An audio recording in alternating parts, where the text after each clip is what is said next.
আসসালামু আলাইকুম। শেখ হাসিনার প্রতিহিংসার শিকার হয়ে কারাগারে চিকিৎসার অভাবে বেগম খালেদা জিয়া গুরুতর অসুস্থ হন। এই অভিযোগটা আবারও করছেন বিএনপির মহাসচিব মির্জা ফখরুল ইসলাম আলমগীর। তিনি আজকে নয়াপল্টন মসজিদে বেগম খালেদা জিয়ার জন্য দোয়া মাহফিলে এই বক্তব্য রাখেন। সেখানে উনি দেশবাসীর প্রতি আহ্বান জানিয়েছেন বেগম খালেদা জিয়ার জন্য যেন সবাই দোয়া করেন। সেখানে একটা সংক্ষিপ্ত বক্তব্যে তিনি আবারও এই অভিযোগ করছেন। এটা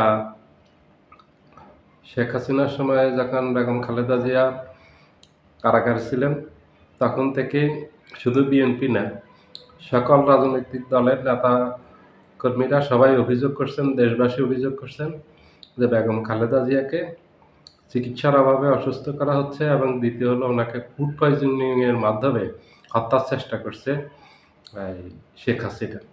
এই অভিযোগটা অনেক পুরানো। নতুন করে আজকে আবারও মির্জা ফখরুল ইসলাম আলমগীর সে কথা বললেন। কারণ ওনার কথাটার একটা তাৎপর্য আছে, একটা গুরুত্ব আছে। উনি ইদানিং খুব বিতর্কিত কথা বললেও মাঝে মাঝে কিছু কথা বলেন যেগুলি খুব গুরুত্ব বহন করে। ওনার এই কথাটা অত্যন্ত গুরুত্বপূর্ণ, কারণ এটার সাথে দেশবাসী একমত, সবাই একমত। বেগম খালেদা জিয়া যখন কারাগারে যান ২০১৮ সালে, তখন উনি অনেক সুস্থ ছিলেন।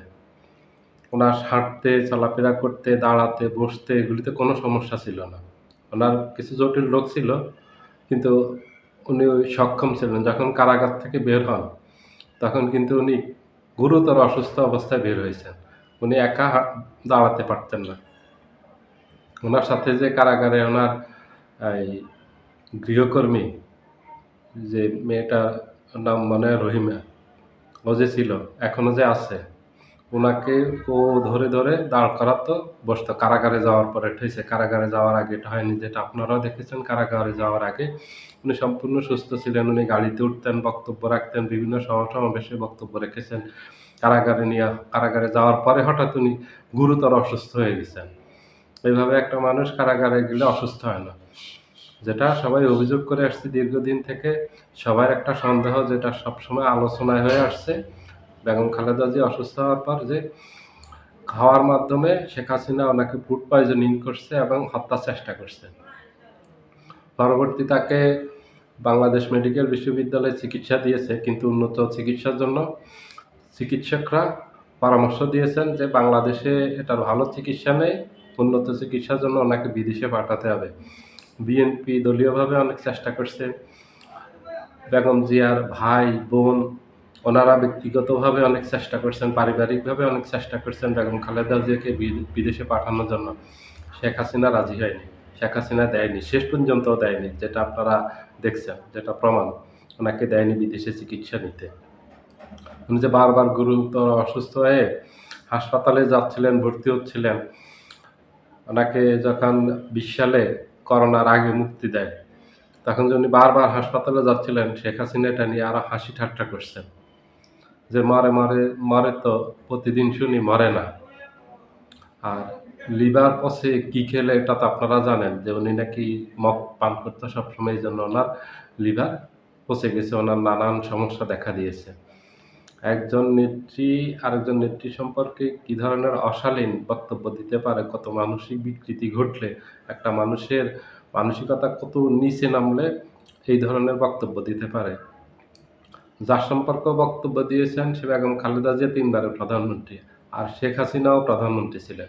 বৈধ আর অবৈধ সেটা পরে, বিতর্কের বিষয় পরে। কিন্তু শেখ হাসিনাও প্রধানমন্ত্রী ছিলেন। এত বড় একটা পদে থেকে একজন মানুষ এত বিতর্কিত কথা বলতে পারে, যেটা শেখ হাসিনা প্রমাণ রেখে গেছেন অসংখ্য। আমাদের দেশের মানুষ শেখ হাসিনার থেকে অনেক শিক্ষা নিতে পারেন, কর্ম থেকে। যেন কখনো এমন দাম্ভিক কথাবার্তা না বলেন, এত বিতর্কিত কথাবার্তা না বলেন এবং এত নিষ্ঠুর, নির্মম যেন না হন। কারণ এই নিষ্ঠুরতা প্রকৃতি একদিন আপনাকে ফিরিয়ে দিবে। যেটা আজকে শেখ হাসিনাকে ফিরিয়ে দিয়েছে, কড়ায় গণ্ডায় একটুখানিও কম দেয়নি। যেটা দেশের মানুষও কল্পনা করেনি। আমাদের দেশের মানুষ চিন্তা করছে যে শেখ হাসিনার একদিন হয়তো পতন ঘটবে। কিন্তু এইভাবে পতন ঘটবে দেশের মানুষ এটা চায়নি। দেশের মানুষ সবসময় চেয়েছে শেখ হাসিনা যেন খুব দ্রুত পতন হয়। কিন্তু শেখ হাসিনা দেশ ছেড়ে পালিয়ে যাবেন। শেখ হাসিনার পুরো মন্ত্রী পরিষদ দেশ ছেড়ে পালিয়ে যাবে। শেখ হাসিনার সকল সিনিয়র নেতা দেশ ছেড়ে পালিয়ে যাবে। এটা ছিল মানুষের কল্পনারও বাহিরে। সেই ঘটনাটাই ঘটল শেখ হাসিনার জীবনে। কারণ এগুলি ছিল শেখ হাসিনার কর্মের ফলে। গত ১৭ বৎসর শুধু বেগম খালেদা জিয়ার জন্য সাথেই নয়, অথবা বিএনপি জামাতের সাথে নয়, সকল মতের মানুষের সাথে, সকল দলের মানুষের সাথে শেখ হাসিনা যে নিষ্ঠুর আচরণ করছেন, যে নির্মম আচরণ করছেন, যে কঠোর কঠিন আচরণ করছেন, সেটা মানুষ কোনোদিন ভুলে যাবে না। শেখ হাসিনার সে আচরণ আমাদের দেশে ইতিহাসে লেখা থাকবে। শত শত বৎসর ধরে মানুষ এই ইতিহাস পড়বে। পরবর্তী প্রজন্ম এই ইতিহাস পড়বে। এই কথাগুলো এইজন্য বললাম যে ম্যাডাম আজকে এত অসুস্থ অবস্থায় আছেন। বিএনপির মহাসচিব দোয়া চাচ্ছেন। উনি দোয়া না চাইলেও ম্যাডামের জন্য সারা দেশের মানুষ দোয়া করতেছেন। একদম মন থেকে দোয়া করতেছেন, মন খুলে দোয়া করতেছেন ওনার জন্য। সব দেশের সকল শ্রেণী পেশার মানুষ, সকল ধর্মবর্ণের মানুষ আমাদের দেশের, শুধু আমরা না, হিন্দু, বৌদ্ধ, খ্রিস্টান সবাই দোয়া করতেছেন ওনার জন্য। কারণ হলো এই অর্জনটা করছেন উনি ওনার কর্ম দিয়ে। উনি মানুষের এই ভালোবাসা অর্জন করছেন। এইজন্য মানুষ ওনার প্রতি এত আবেগ আপ্লুত হয়ে যায় বেগম খালেদা জিয়ার কথা বললে। কিন্তু দেখেন শেখ হাসিনা মানুষের ঘৃণা, অভিশাপ নিয়ে দিল্লিতে পলাতক জীবনযাপন করতেছে। আচ্ছা, তাকে দিল্লিতে আনার চেষ্টা করতেছে, কিন্তু সে আসতেছে না। এটাই হলো ২ টা মানুষের জীবনের পার্থক্য। এটা হলো মানুষের কর্মের পার্থক্য। এটার থেকেই সবাই শিক্ষা নিতে পারে আমরা। রাজনীতিবিদদের একটু বেশি নেওয়া দরকার, কারণ ওনারা ক্ষমতায় গেলে, ক্ষমতা পেলেই আবার ওনারা এগুলি ভুলে যান। এজন্য রাজনীতিবিদদের সবচেয়ে বেশি শিক্ষা নেওয়া প্রয়োজন। ক্ষমতা থাকলে ওনারা ক্ষমতার অপব্যবহার করেন। আবার শেখ হাসিনা হয়ে কেউ উঠবেন, এটা দেশের জনগণ আশা করে না। দেশের জনগণ আশা করে সবাই যেন বেগম খালেদা জিয়ার মতো হন, শাসনভার, রাষ্ট্রের ক্ষমতা পেলে যেন সহনশীল আচরণ করেন, কোনো দানবীয় আকার ধারণ না করেন, স্বৈরাচারী কায়দায় যেন দেশ পরিচালনা না করেন। যদি বেগম খালেদা জিয়া স্বৈরাচারী কায়দায় দেশ পরিচালনা করতেন, তাহলে আজকে ওনার এই জনপ্রিয়তা থাকতো না। মানুষ ওনার জন্য এত দোয়া করতো না, মানুষ ওনার জন্য এত আবেগপ্রবণ হতো না, এবার এত আবেগ আপ্লুত হয়ে যেত না। ওনার কথা বললে সবাই আবেগ আপ্লুত হয়ে যায়। বিএনপির মহাসচিবের এই কথার অনেক গুরুত্ব আছে এই জন্য যে এটার দায় শেখ হাসিনা কোনোভাবে এড়াতে পারবে না। কারণ প্রথম দিক থেকে অনেকবার চেষ্টা করা হয়েছে ওনাকে চিকিৎসা দেওয়ার জন্য।